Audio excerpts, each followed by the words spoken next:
I never thought a single white salt stain on my driveway would turn into a 3-month legal circus. But then again, I had never dealt with Karen Donovan before she became president of the Meadowbrook Village Homeowners Association in Boulder, Colorado. It started on a brutally cold January morning when I was loading groceries into my car. The temperature had dropped to 15 degrees overnight, and the forecast warned of black ice forming on every surface. I had spent a good 20 minutes that morning spreading rock salt across my driveway and the sidewalk in front of my house. My wife Sarah had reminded me 3 times before leaving for work to make absolutely sure the walkway was safe, because her sister was visiting later that week. I took the job seriously, probably using more salt than necessary, but better safe than sorry when you live in a neighborhood where people walk their dogs at all hours. I was pulling the last paper bag from my trunk when I heard the sharp click of heels on pavement. Karen Donovan appeared at the edge of my driveway, wearing a pristine cream-colored coat that probably cost more than my monthly mortgage payment. Her blonde hair was pulled back so tightly it looked painful, and her face had that pinched expression that I had come to recognize as her default setting. "William Garrison," she said, not as a greeting but as an accusation. I turned around with a gallon of milk in one hand and a bag of apples in the other. "Morning, Karen. What can I do for you?" She pointed at my driveway with one manicured finger, her red nail polish bright against the gray morning. "Do you see that? Do you see what you have done to the aesthetic of our community?" I followed her finger and looked at my driveway. It looked like a driveway in winter. Gray concrete, some patches of ice melting where I had salted, and yes, some white residue where the salt was doing its job. "I see a safe driveway." "You see salt marks," she corrected me, her voice rising half an octave. "White, crusty, disgusting salt marks that are visible from the street. This is a violation of Section 7, Paragraph 3 of the HOA guidelines, which clearly states that all driveways and walkways must be maintained in a visually appealing condition at all times." I shifted the milk to my other hand, feeling the cold seep through my gloves. "Karen, it is 15 degrees outside. There is ice everywhere. I am keeping my property safe." "Safe?" She said the word like it tasted bad. "You know what is not safe? The declining property values when potential buyers drive through our neighborhood and see eyesores like this." "Salt marks are unsightly, William. They make our community look cheap and neglected. They make my driveway not a death trap." She pulled out her phone and I knew what was coming. Karen documented everything. She had sent me 4 emails in the 6 months since she had been elected HOA president, each one more ridiculous than the last. My mailbox was 2 inches too far to the left of my driveway. My Christmas lights were not the approved warm white color, but rather cool white. My garbage cans were visible from the street for approximately 15 minutes longer than permitted on trash day, because I had been in the bathroom when the truck came by. "I am documenting this violation," she said, snapping 3 photos from different angles. "You will receive a formal notice by email within 24 hours. The fine for first-time aesthetic violations is $75. For each day the violation continues, an additional $25 will be assessed." My fingers tightened around the milk jug. "You want me to remove the salt. I want you to maintain your property in accordance with community standards, in the middle of an ice storm. The weather is not my concern. Community standards are." She tapped something on her phone screen, probably adding notes to my growing file.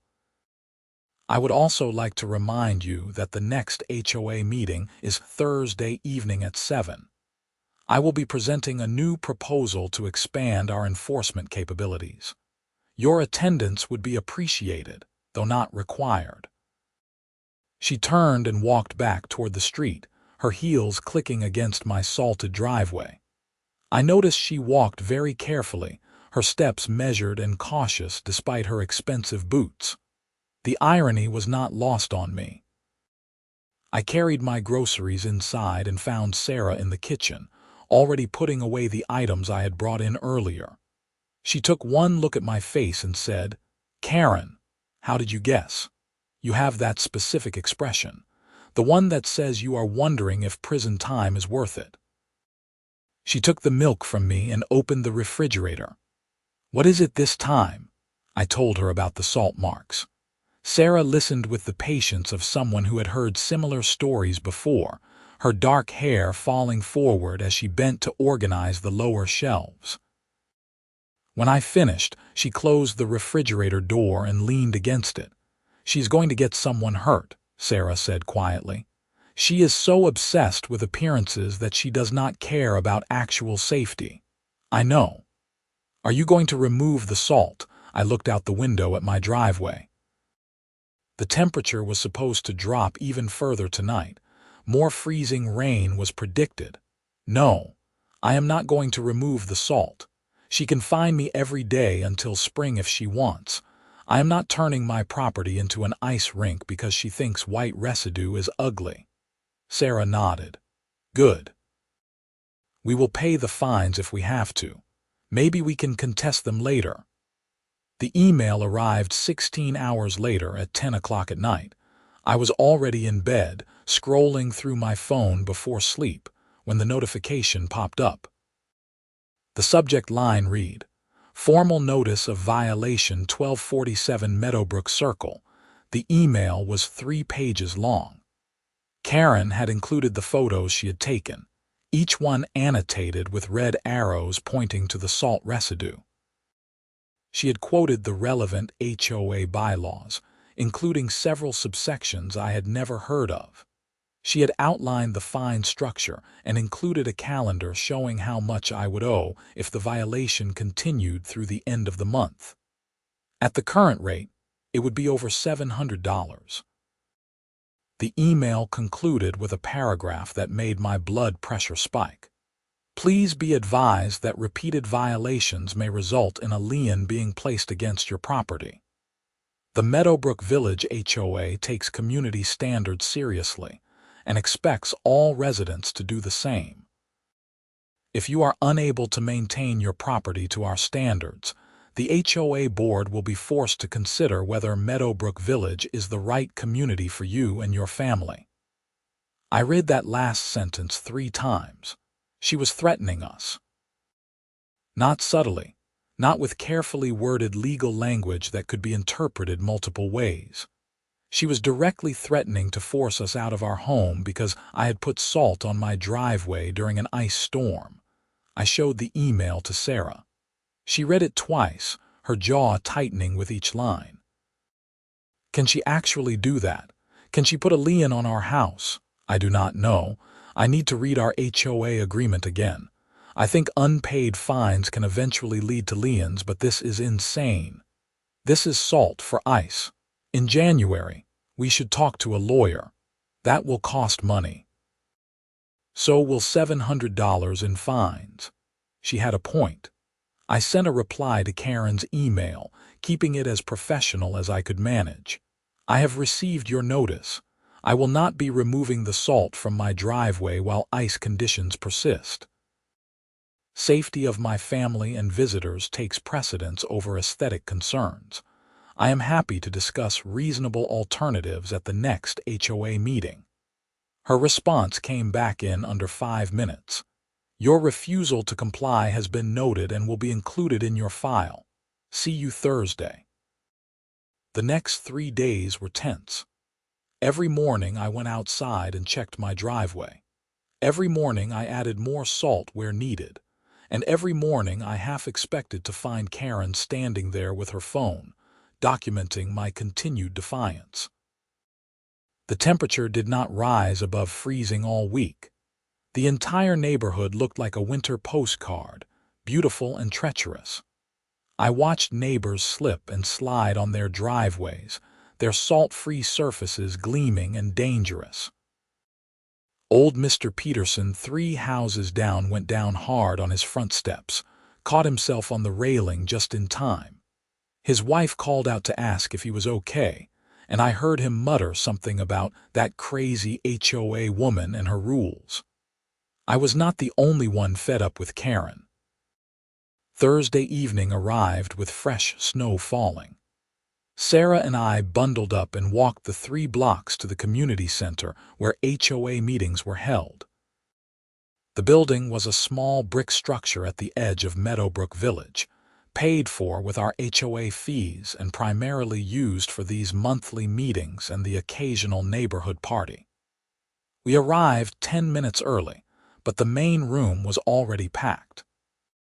I counted at least 40 people, which was unusual. Most meetings drew maybe 15 residents, usually the same core group who liked to complain about everything. Tonight felt different. There was an energy in the room, a tension that made the air feel charged. Karen sat at the front table with the other board members.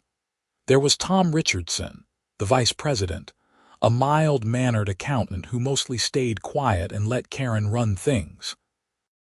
Next to him was Patricia Meadows, the secretary, a retired teacher who took meticulous notes and rarely voiced opinions. And at the end sat David Chen, the treasurer, who always looked vaguely uncomfortable during meetings, like he had somewhere else he would rather be. Karen called the meeting to order at exactly 7 o'clock. She was wearing a different coat tonight, this one dark gray and just as expensive looking. Her hair was still pulled back in that severe style, and she had a stack of papers in front of her that looked ominous.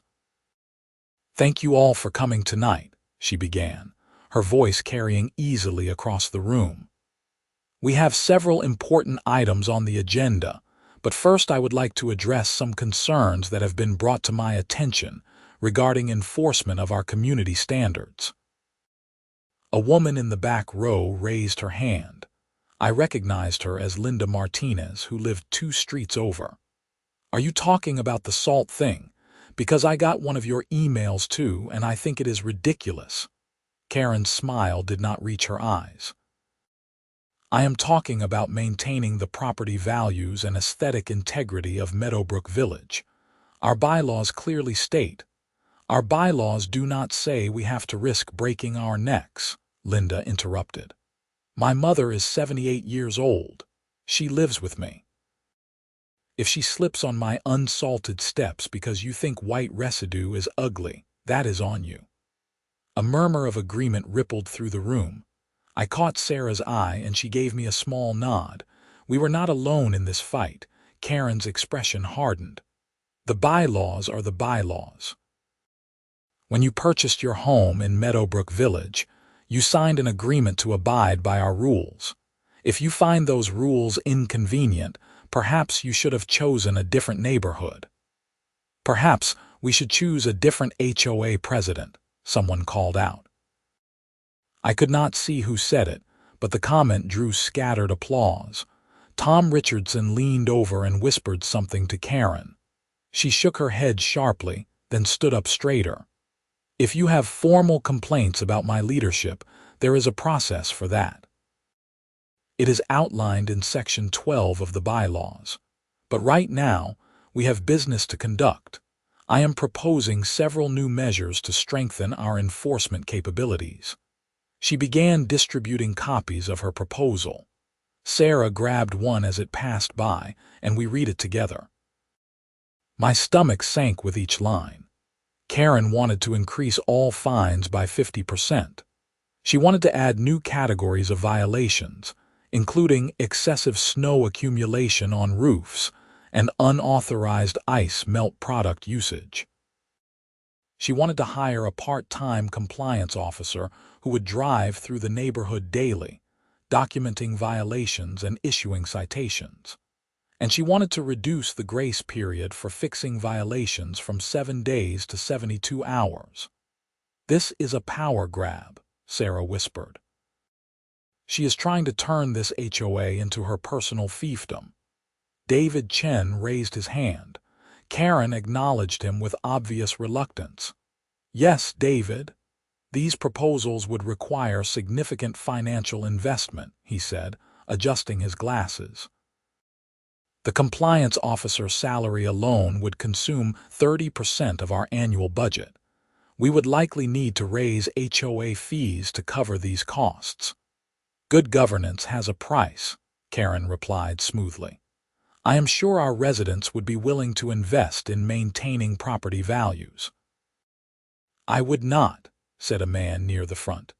I recognized him as Robert Santos, a construction worker who had moved in last summer. My fees are already $400 a month. You want to raise them so you can hire someone to harass us about salt. No one is being harassed, Karen said, her voice taking on a sharp edge. We are maintaining standards that benefit everyone. I raised my hand. Karen saw me and something flickered across her face. Satisfaction, maybe. She had been waiting for this confrontation. Yes, William. I stood up, feeling everyone's eyes turn toward me. I want to understand something.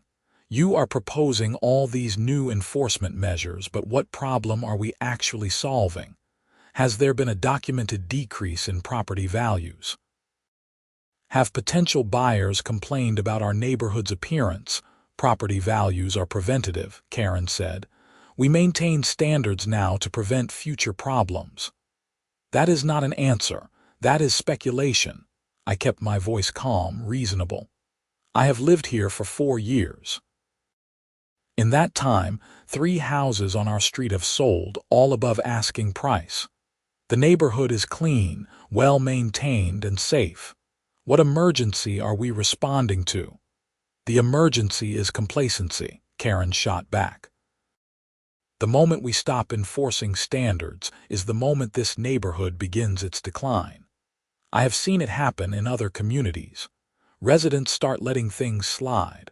One person stops mowing their lawn regularly. Another leaves their trash cans out too long. Someone else decides aesthetic guidelines do not apply to them during winter. She looked directly at me on that last part. Before you know it, property values drop, good families move out, and the neighborhood becomes undesirable. Or, I said, residents live their lives like reasonable human beings, making practical decisions based on actual circumstances rather than arbitrary rules. Maybe we trust people to maintain their properties without treating them like children who need constant supervision. The room broke into competing voices. Some people applauded. Others shouted their own opinions. Tom Richardson banged a gavel, trying to restore order. Karen remained standing, her face flushed with anger but her posture rigid and controlled. When the room quieted, she said, I am calling for a vote on the proposals. All in favor, we need discussion first, Patricia Meadows said, surprising everyone. She rarely spoke during meetings, but now she looked up from her notes with a concerned expression. These are significant changes. We should hear from more residents. For the next hour, the meeting devolved into chaos. People argued about salt, about fines, about the role of an HOA in general. Some residents supported Karen, mostly older couples who had lived in Meadowbrook Village since it was built and remembered when the neighborhood was newer, shinier. But most people seemed frustrated, tired of being nickeled and dimed for minor infractions. Karen grew more defensive as the meeting progressed. She cited bylaws. She referenced studies about property values and community standards. She showed examples from other HOAs that she claimed were models of effective governance. But with each argument, she seemed to dig herself deeper. People started interrupting her, challenging her data, questioning her motives. Finally, around 9 o'clock, David Chen spoke up again. I move that we table these proposals until next month. This gives residents time to review them thoroughly and submit formal feedback. I second that, Tom Richardson said immediately. Karen looked betrayed. Tom, we discussed this. You agreed these measures were necessary. I agreed to review them. I did not agree to ram them through without proper consideration. Tom's voice was gentle but firm. This is too important to rush. The motion passed with overwhelming support. Karen's proposals were tabled. She sat down heavily, her lips pressed into a thin line. The meeting concluded shortly after with standard business, budget reports and upcoming event planning, but nobody was paying attention. Everyone was whispering about the confrontation, about Karen's obvious anger, about what would happen next. Sarah and I walked home through the falling snow. The streets were quiet, muffled by the fresh powder. Our breath formed clouds in the cold air. "That went better than I expected," Sarah said. "Did it?" Karen looked ready to explode. "I have a feeling this is not over." I was right. The next morning, I woke to find a new email from Karen. The subject line read, "Continued violation, second notice." The fine had increased to $125. But more concerning was the attached document, a formal complaint filed with the HOA board requesting an emergency hearing to address my willful and repeated defiance of community standards. The hearing was scheduled for the following Wednesday. I had 6 days to prepare. I spent Saturday morning on the phone with a real estate attorney named Margaret Foster. She listened to my situation, asked pointed questions about the HOA bylaws, and finally gave me her assessment. "They can fine you," she said. "That is within their rights as outlined in your HOA agreement. However, the fines must be reasonable and related to actual harm or legitimate community interests. A $75 fine for salt residue during winter conditions is questionable. If you want to fight this, you will need to document everything. Photos of ice conditions, weather reports, evidence that other residents are salting without consequences. Build a case that they are targeting you specifically. They are targeting everyone who uses salt. Then you need testimony from those other residents, strength in numbers. If you can show this is a widespread issue affecting community safety, you have a much stronger argument." I thanked her and spent the rest of the weekend preparing. I took photos of every icy surface in the neighborhood. I printed weather reports showing the prolonged cold snap. I reviewed the HOA bylaws line by line, highlighting sections that addressed safety requirements and reasonable property maintenance. Sarah helped me draft a statement. We went through 7 versions, each one trying to strike the right balance between defending my actions and not sounding like a troublemaker. The final version was 2 pages long, calmly explaining that salt was a necessary safety measure, that I had acted in accordance with standard winter property maintenance, and that the aesthetic concerns were secondary to preventing injuries. On Tuesday evening, I knocked on doors. I talked to Linda Martinez, who agreed to come to the hearing and speak on my behalf. I talked to Robert Santos, who said he had also been fined and was ready to fight back. I talked to Mr. Peterson, who showed me the bruise on his hip from his near fall and said he would be there with his wife. By Wednesday afternoon, I had 8 neighbors who had agreed to attend the hearing. Some had been fined. Others had received warnings. All of them were fed up with Karen's crusade against winter salt. The hearing was held in the same community center, but this time in a smaller conference room.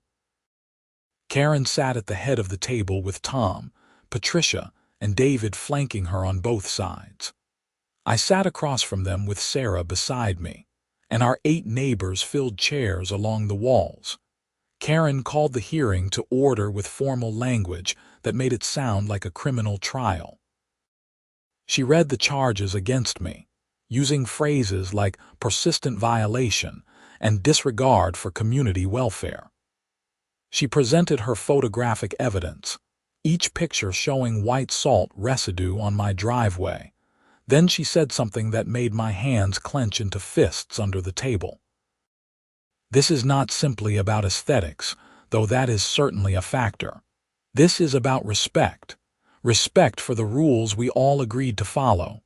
Respect for the community we built together. When William Garrison refuses to comply with reasonable requests, he is telling every other resident that the rules do not apply to him, that he is special, that his judgment supersedes the collective wisdom of this board. She looked directly at me. That kind of arrogance is corrosive. It undermines everything we are trying to accomplish. I took a breath, waiting for her to finish. She spoke for another 5 minutes, building her case, painting me as some kind of anarchist who wanted to destroy Meadowbrook Village from within. It would have been funny if it was not so serious. When she finally stopped, Tom Richardson said, "William, would you like to respond?" I stood up and laid out my prepared statement. I read it slowly, clearly, making sure every word landed. I explained the ice conditions. I cited the weather data. I referenced the HOA bylaws that required property owners to maintain safe premises. I pointed out that salt was the standard, recommended method for ice prevention and removal. Then I went off script. Karen said this is about respect. I agree, but respect goes both ways. I respected the community enough to make sure my property was safe. I respected my neighbors enough to make sure no one would slip and fall on my sidewalk. I respected the mail carrier who walks by every day. I respected the kids who cut through on their way to the bus stop. I looked at each board member in turn. What I do not respect is being treated like a criminal for taking basic safety precautions. What I do not respect is being threatened with liens and forced removal from my home because I used salt during an ice storm. Linda Martinez stood up. "I would like to speak," Karen frowned.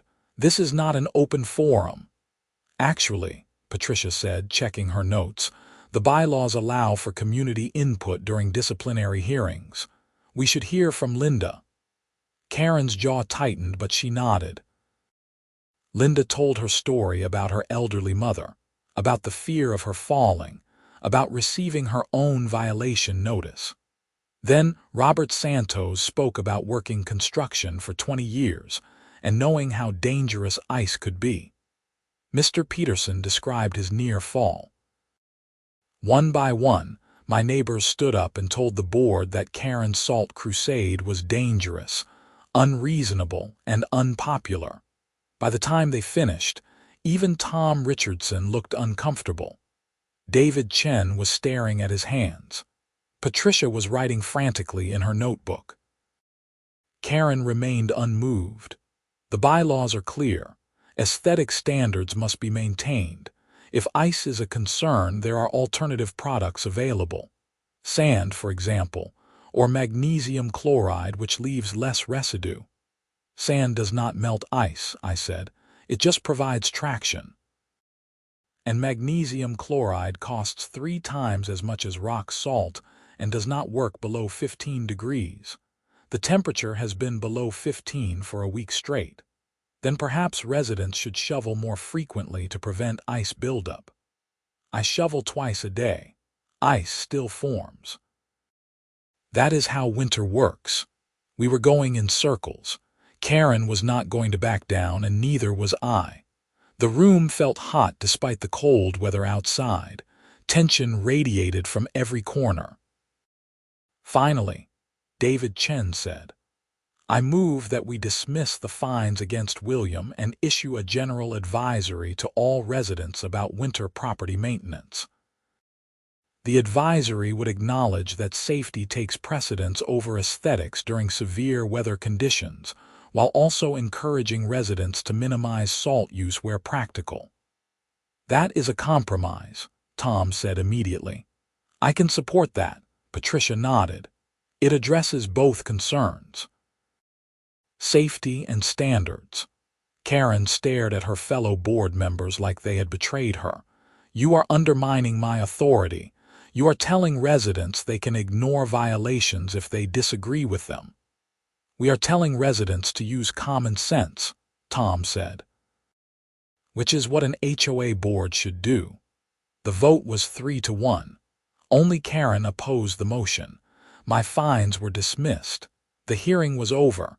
Karen did not speak to me as we filed out. She gathered her papers with sharp, angry movements and left through a side door. The other board members offered awkward smiles and handshakes, clearly uncomfortable with the confrontation. Outside, my neighbors congratulated me. Linda hugged Sarah. Robert clapped me on the shoulder and said, "Maybe she will finally back off now." But I knew better. People like Karen did not back off. They regrouped. For a few weeks, things were quiet. February arrived with slightly warmer temperatures and the ice began to melt. I still used salt when needed, but less frequently. Karen did not send any more violation notices. She did not show up at my door with her phone. The emails stopped. I should have known it was the calm before the storm. On February 15th, the temperature dropped again overnight. A late winter storm moved through Colorado, dumping 6 inches of fresh snow and coating everything in a layer of ice. I spent Saturday morning clearing my driveway and sidewalk, spreading salt generously to prevent the inevitable freeze that would come after dark. Around 2 in the afternoon, I heard shouting outside. I looked out the window and saw Karen standing in her own driveway, 4 houses down and across the street. She was yelling at someone, her voice carrying through the cold air. I could not make out the words, but her body language was unmistakable. Anger, frustration, aggressive gestures. Sarah came up behind me. "What is going on?" "Not sure." "Karen is having a confrontation with someone." We watched for a few minutes. The person Karen was yelling at turned out to be a teenage kid, probably the son of the family who lived next door to her. He was holding a snow shovel and looked confused. Karen pointed at her driveway, gesturing wildly. The kid said something, shrugged, and went back inside his house. Karen stood there for a moment, alone in the cold, then marched back toward her front door. That is when it happened. Karen's front steps were concrete, 3 wide stairs leading from her driveway to her front door. They were covered in a thin layer of snow and ice. She had not salted them. In her crusade against salt marks, against the aesthetic offense of white residue, Karen Donovan had left her own steps untreated. Her heel hit the first step and slipped. I saw her arms windmill, reaching for a railing that was not there. Her other foot went out from under her. She went down hard, landing on her back across the steps, her head snapping against the concrete with a sound I could hear from 4 houses away. "Oh no," Sarah breathed. I was already moving, grabbing my coat and running for the door. Sarah called after me, but I was outside, running through the snow toward Karen's house. The teenage kid had come back out, probably heard the fall. He was standing on his front porch, staring in shock. "Call 911, I shouted at him. He nodded and disappeared inside. I reached Karen's driveway, my boots crunching on unsalted ice. She was lying across her front steps, not moving. Her cream-colored coat was dirty, stained with road salt from the street. There was blood in her hair. "Karen, can you hear me?" I knelt beside her, careful not to move her. I had taken a first aid course years ago, and the instructor's voice echoed in my head. "Neck and spine injuries. Do not move the victim." Her eyes fluttered open. They were unfocused, confused. "What happened? You fell." "Do not move. Ambulance is coming." She tried to sit up. I put a hand on her shoulder, gentle but firm. "Karen, stay still. You hit your head." "My steps," she mumbled. "I need to salt my steps." The irony was so thick I could taste it. More neighbors emerged from their houses. Linda Martinez came running with a blanket. Robert Santos helped me stabilize Karen's head, his construction site first aid training kicking in. Sarah appeared with our first aid kit, and we covered Karen with the blanket to keep her warm while we waited. The ambulance arrived within 10 minutes. Paramedics took over, asking questions, checking vitals, carefully placing Karen on a backboard before lifting her into the ambulance. One of them, a young woman with kind eyes, asked if I was family. No, just a neighbor. I saw her fall. Did she lose consciousness? I do not think so. I got here pretty quick, and she was awake. They took her away, sirens fading into the distance.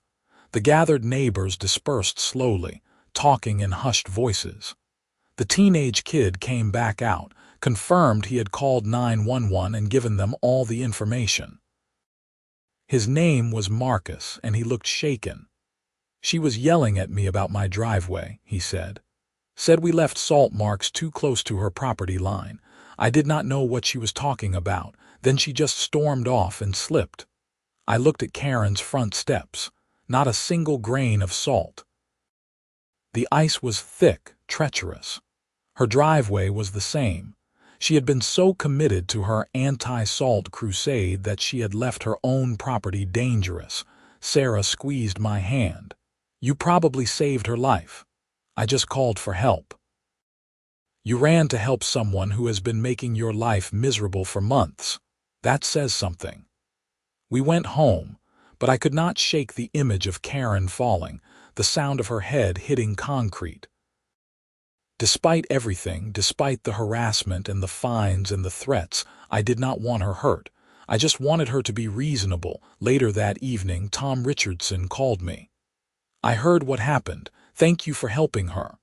Anyone would have done the same. I am not sure about that. Listen, the board is going to meet tomorrow to discuss interim leadership while Karen recovers.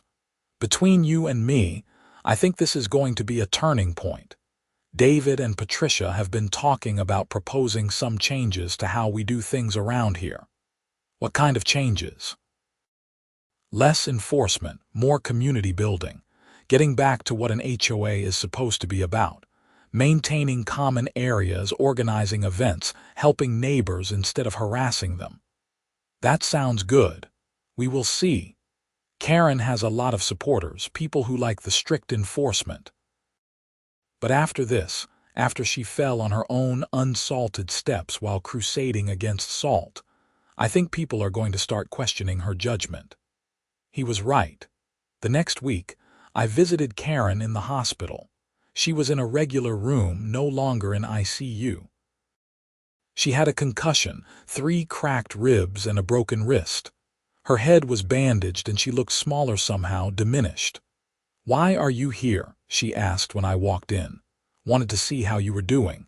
I am fine. I am going home tomorrow. I pulled up a chair, sat down. Karen, I am not here to gloat. I am not here to lecture you. I just wanted to make sure you were okay. She looked away, staring at the window. The view showed the parking lot, gray and slushy. You must think I am such a hypocrite. I think you were so focused on one thing that you lost sight of what actually mattered. I was trying to protect our neighborhood, property values, community standards. Those things are important. They are. But they are not more important than people, not more important than safety. She was quiet for a long moment. When she spoke again, her voice was softer, more uncertain than I had ever heard it. My mother was an alcoholic. We lived in a run-down neighborhood where nobody cared about anything. Trash in the yards, broken cars on blocks, houses falling apart. I swore when I grew up I would live somewhere clean and organized, somewhere that felt safe and controlled. I did not know what to say to that. It explained a lot but did not excuse her behavior. I might have taken it too far, she said finally. Maybe a little. My own steps. I fell on my own unsalted steps, she laughed, a bitter sound. God, the whole neighborhood must be talking about it. People are worried about you, liar. Some people are worried about you, I amended. Others are hoping this will lead to changes in how the HOA operates. She turned to look at me, her eyes sharp despite the pain medication. You want me gone? I want an HOA that serves the community instead of ruling over it. If you can do that, great. If not, then yes, maybe it is time for new leadership. I am resigning." The words came out flat, final. I already told Tom. After I am released, I am stepping down as president. He will take over. I had not expected that. Karen, do not. Just do not. I know when I am beat. She shifted in the bed, wincing. I am going to focus on recovering. And maybe after that, I am going to join a gym or take up painting or find a hobby that does not involve making my neighbors miserable. I stood up to leave. At the door, I paused. For what it is worth, I do not think you are a bad person. I think you cared too much about the wrong things. But that is fixable. She did not respond, but I saw her nod slightly as I left. True to her word, Karen's resignation was announced at the next HOA meeting. Tom Richardson became president. His first act was to repeal the salt mark violations and issue a formal statement that safety would always take precedence over aesthetics in community decisions. His second act was to form a committee to review all HOA bylaws and identify rules that were outdated, overly restrictive, or contrary to the community's actual needs. I volunteered for the committee, along with Linda Martinez, David Chen, and 3 other residents who had been vocal about wanting change. We spent 6 weeks going through every rule. Some we kept because they made sense. No parking on lawns. No loud parties after 10 p.m. Basic stuff that helped the neighborhood function. But we eliminated dozens of others. The rules about exact mailbox placement, about approved Christmas light colors, about how long trash cans could be visible. All gone. We also added new language about reasonable accommodation for safety and accessibility. If someone needed to install a wheelchair ramp that did not match the approved aesthetic, that was okay. If someone needed to use salt during winter, that was okay. If someone needed a few extra days to mow their lawn because they were sick or injured, that was okay. The revised bylaws passed at the April meeting with overwhelming support. Meadowbrook Village started to feel like a community again instead of a police state. Karen Donovan did not attend any of the meetings. I saw her around the neighborhood occasionally, usually in her car. She always looked away when she saw me. I heard through the gossip network that she had joined a book club and was taking pottery classes at the community college. Good for her. The real test of the new system came later that spring when Robert Santos decided to paint his house. He chose a shade of blue that was not on the approved color list. Under the old rules, that would have triggered immediate violations and fines. Under the new system, he submitted his color choice to the HOA board, which reviewed it and decided it was close enough to acceptable blues that it did not require a full vote. The house looked fine. Nobody complained except one older resident who sent a letter saying the neighborhood was going downhill. Tom Richardson read the letter at the next meeting and said simply, "Noted. Next item." That summer, something surprising happened. Karen showed up at the June meeting. She sat in the back row, did not raise her hand or speak, just listened. At the end, when people were filing out, she approached me. "Your lawn looks good," she said. It sounded like it physically hurt her to say. "Thanks.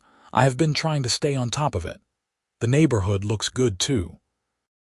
I was wrong about things falling apart without strict enforcement. That must have been even harder to say. I respected her for it. It takes a bigger person to admit when they are wrong. Yeah, well, I had a lot of time to think in the hospital and after about priorities, about control, about why I was so obsessed with every little detail. She shifted her weight, still favoring her left side where the ribs had been broken.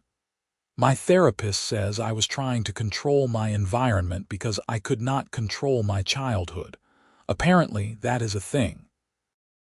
Sounds like your therapist is pretty smart. She is okay, Karen almost smiled. Anyway, I just wanted to say I am sorry for the harassment, the fines, all of it. You were right and I was wrong, and I am sorry. I accepted her apology. We shook hands. She left the meeting and drove home, and I realized that might be the last conversation I ever had with Karen Donovan.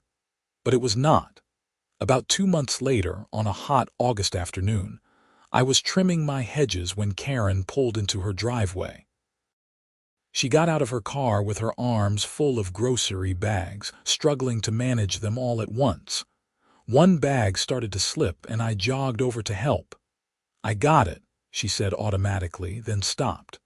"Actually, thank you, that would be helpful." I took 3 bags from her and we walked to her front door.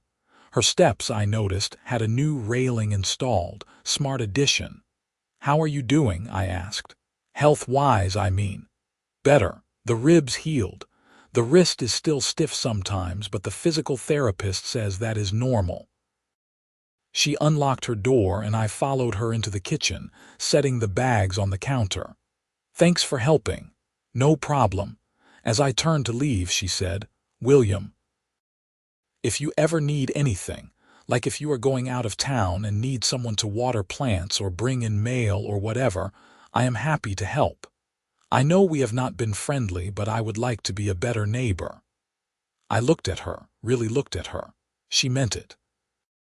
The sharp edges had softened. She looked tired but more at peace than I had ever seen her.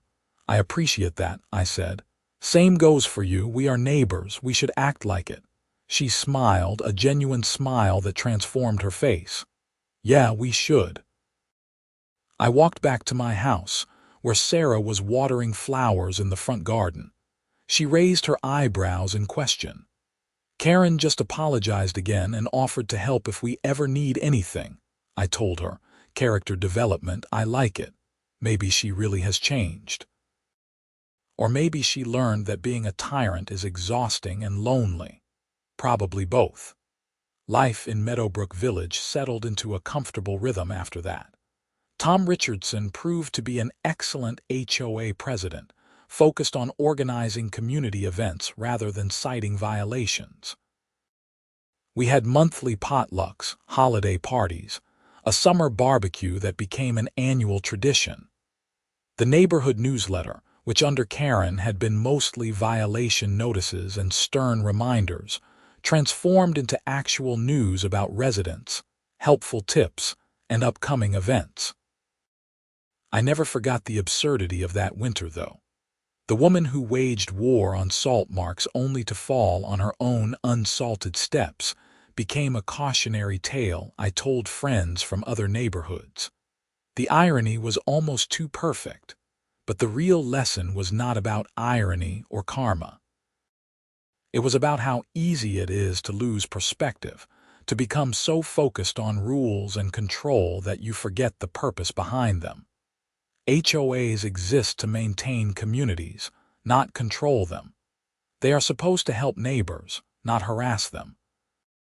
It took Karen Donovan falling down her own steps for our neighborhood to remember that. The following winter, when the first major snowstorm hit, I went outside to salt my driveway. I looked down the street and saw white salt residue on every driveway and sidewalk. The neighborhood looked like winter in Colorado, which is exactly what it was supposed to look like. Nobody complained. Nobody took photos. Nobody issued violation notices. And 4 houses down, on Karen Donovan's front steps, I saw the unmistakable white marks of fresh salt. She had learned her lesson well. I finished salting my own property, making sure every surface was safe. Then I noticed Mrs. Peterson struggling with her bag of salt, trying to spread it with her arthritic hands. I walked over and helped her finish her walkway. "Thank you, William," she said. "You are a good neighbor." "Just being neighborly," I said. "That is what communities were supposed to be about. People helping people. Looking out for each other. Making sure everyone was safe and comfortable in their own homes. Not perfect aesthetic standards. Not rules for the sake of rules." Not control and enforcement and punishment, just neighbors being neighbors. Karen Donovan taught me that lesson, though not in the way she intended. Her crusade against salt marks, her fall on her own icy steps, her eventual transformation from HOA tyrant to reasonable human being became the story that defined my time in Meadowbrook Village. Years later, after Sarah and I had kids and they played in the same streets where all this had happened, I would sometimes see Karen working in her garden. She had become an avid gardener, her front yard a riot of flowers that technically violated several color scheme guidelines that no longer existed. She would wave when we passed, sometimes stopping to show my daughters her tomatoes or her prize-winning roses. "That is Mrs. Donovan," I told my oldest daughter once. "She used to be very strict about rules, but she learned that people are more important." "What kind of rules?" my daughter asked. "Silly ones. Like you could not have salt on your driveway in winter." My daughter, who was 7 and very logical, looked confused. "But you need salt so you do not slip." "Exactly. That is a dumb rule." It was. But sometimes people make dumb rules when they are scared or trying to control things they cannot control. The important thing is learning from mistakes and changing. Did Mrs. Donovan change? I looked at Karen, kneeling in the dirt with her gardening gloves, her hair coming loose from its tie, dirt on her jeans. She looked nothing like the severe woman in the expensive coat who had once threatened to put a lien on my house over salt residue. "Yes," I said. "She changed." That evening, sitting on my back porch with Sarah while the kids played in the yard, I reflected on the whole bizarre episode. The complaints, the fines, the hearing, the fall, the apology, the transformation.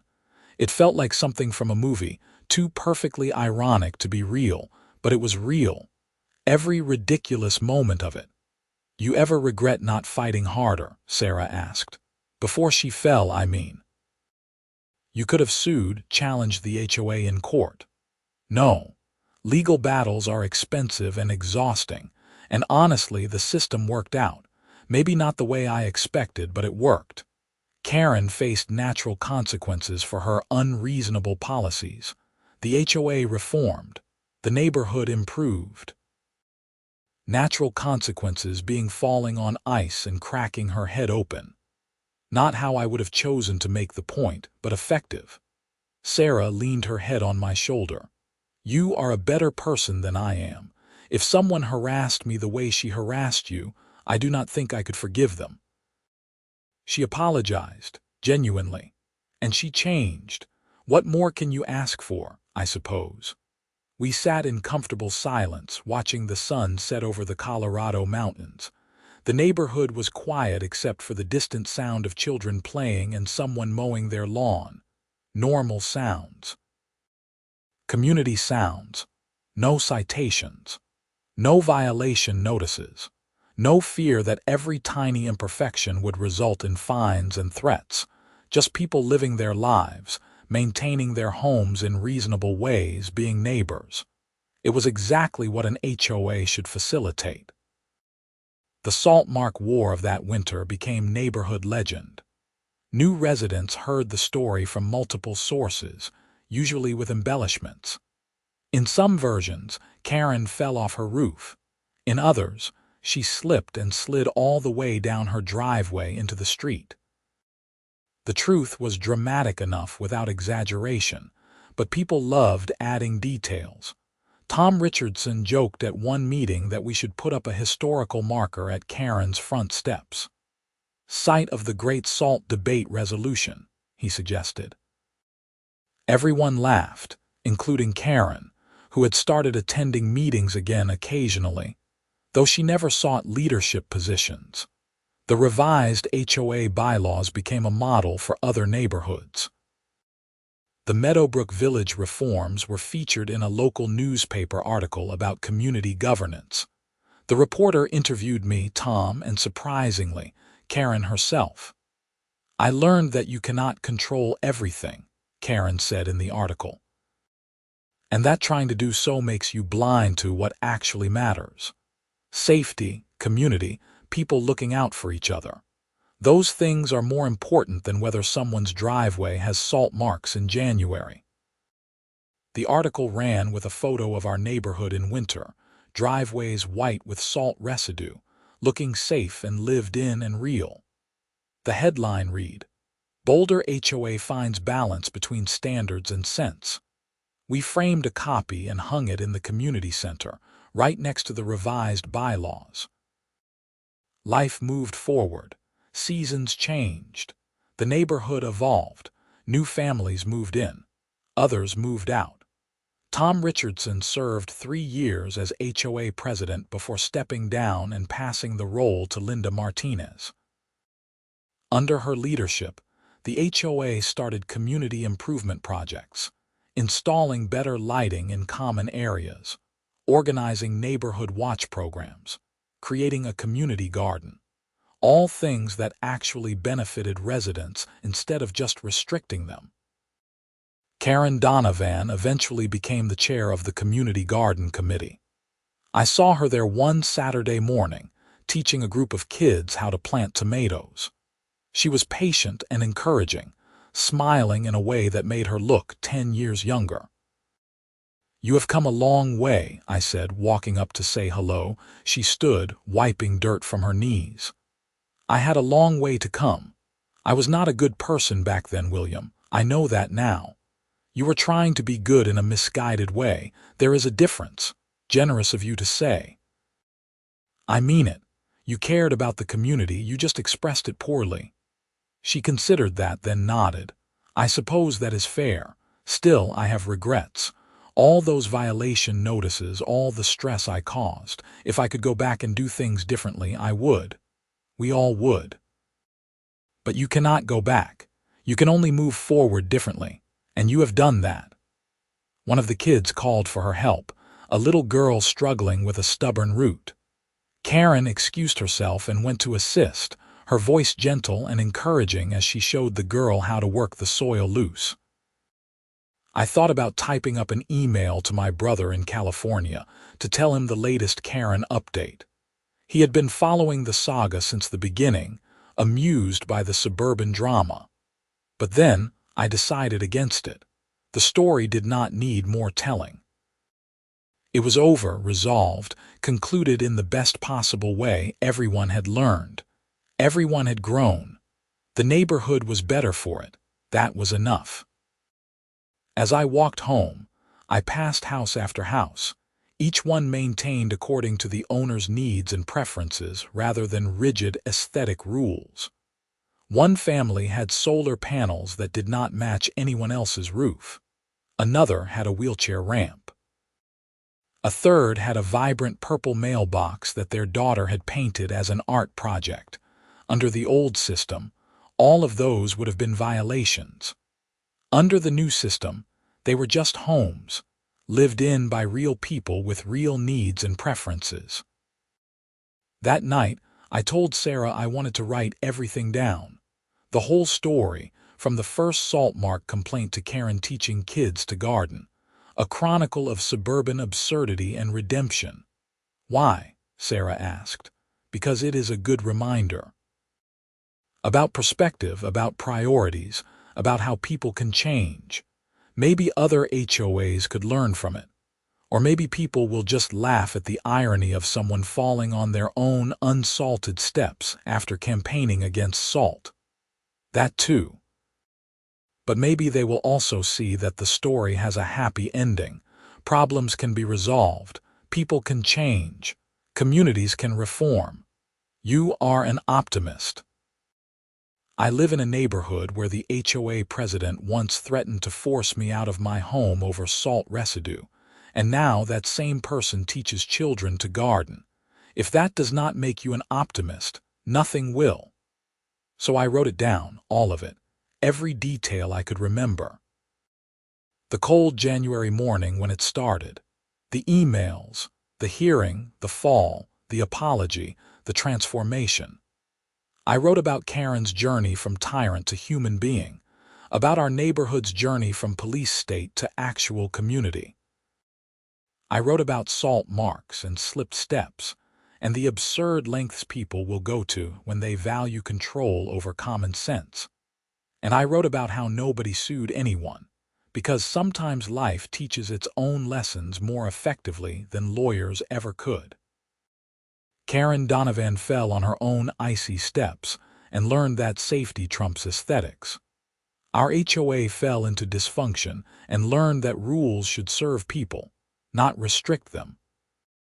I was harassed over salt marks and learned that standing up for common sense sometimes means outlasting the opposition rather than defeating them.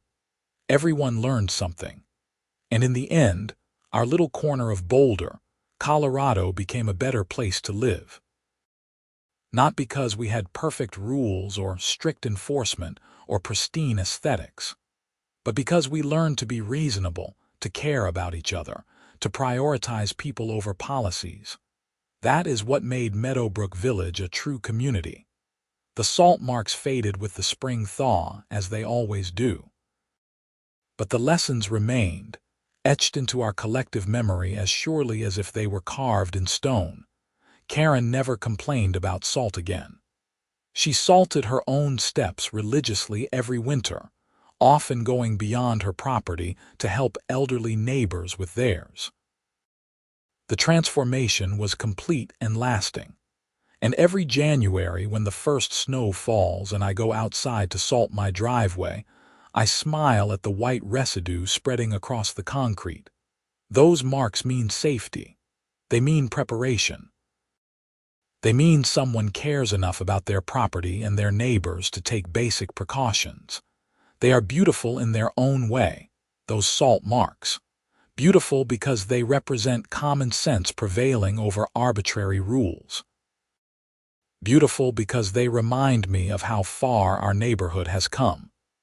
Beautiful because they are proof that people can change, communities can reform, and sometimes the best resolution is the one nobody plans. Karen Donovan complained about salt marks, then slipped on her own unsalted steps and sued nobody. In doing so, she inadvertently gave our neighborhood the gift of perspective. And for that, strange as it sounds, I am grateful.